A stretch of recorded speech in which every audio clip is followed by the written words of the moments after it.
Monsieur le maire, chers collègues, mesdames et messieurs, les élus de la France Insoumise s'associent bien évidemment à la compassion pour les victimes, leurs proches et au soutien des services de police dans leur traque de cet assassin et de ses éventuels complices.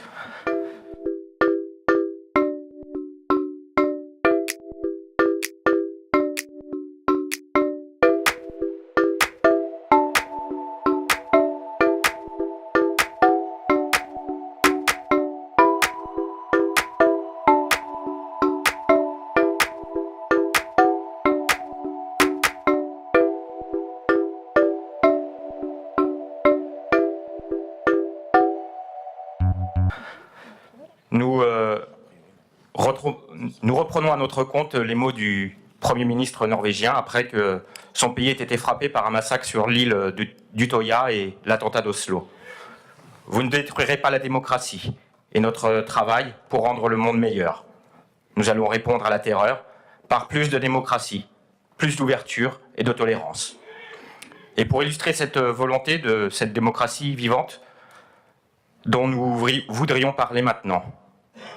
4 semaines d'une mobilisation, d'une forme inédite, venant après des mobilisations syndicales et politiques qui visaient à lutter contre la casse du Code du travail, contre la casse des services publics, contre la vente à la découpe de la SNCF, contre la sélection à l'entrée de l'université, contre la réforme du bac, contre la loi asile-immigration, contre l'entrée des mesures de l'état d'urgence dans le droit commun, contre la paupérisation du logement social, contre la casse de notre système de santé, d'éducation ou de justice.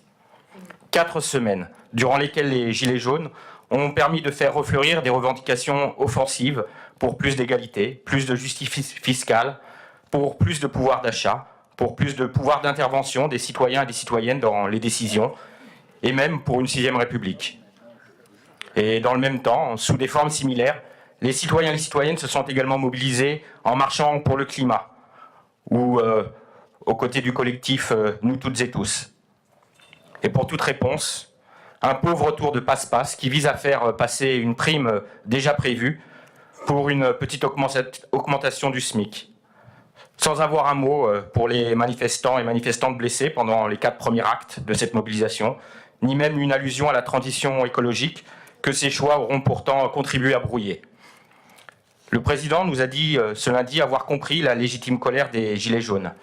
Alors comment expliquer ce long mépris affiché, puis toutes les tentatives de Macron et son monde pour culpabiliser les manifestants en les assignant d'abord à ceux et celles qui occupaient les ronds-points à l'extrême droite, au prétexte qu'ils parlaient bagnole,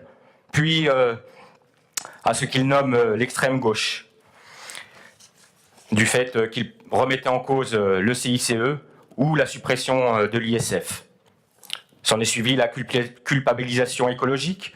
en opposant la fin du mois et la fin du monde, qui ont pourtant les mêmes causes, à savoir ce libéralisme fou, cap invariable suivi par le jadis fier navire Macron, ressemblant chaque jour un peu plus à un pédalo plus piteux que ce successeur. Enfin, comme tout cela n'a pas eu l'effet escompté, au-delà des éditorialistes autorisés et de la droite rentrée dans le rang à la première barricade, le gouvernement a choisi une répression et une instrumentalisation de la justice à un niveau tel que les associations de défense des droits humains s'en sont émues. Combien de temps sera-t-il soutenu par ses riches amis qui lui ont permis d'arriver au pouvoir?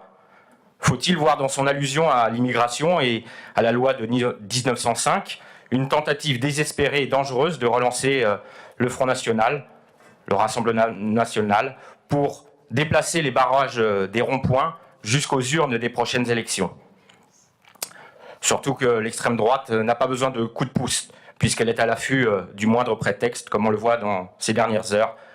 pour faire avancer ces thèses qui visent à la division. De cette déclaration du président, nous tirons tout de même un point d'accord. Il disait « Quand la violence se déchaîne, la liberté cesse ». Au-delà de la folie meurtrière qui doit faire consensus, il faudrait juste préciser de quelle violence voulait parler le président. Celle qui tue les privés de domicile dans nos rues, celle qui tue du fait de conditions de travail de plus en plus dures, celle qui entraîne dans une même spirale personnel soignant et résidents des EHPAD, celle qui tue plus d'une centaine de femmes par an sous les coups de leurs conjoints, alors que dans le même temps, les associations de défense voient leurs moyens se tarir, celle qui voit les militants écologistes poursuivis ou gazés pour oser défendre une des rares forêts et îlots de fraîcheur d'Est Ensemble,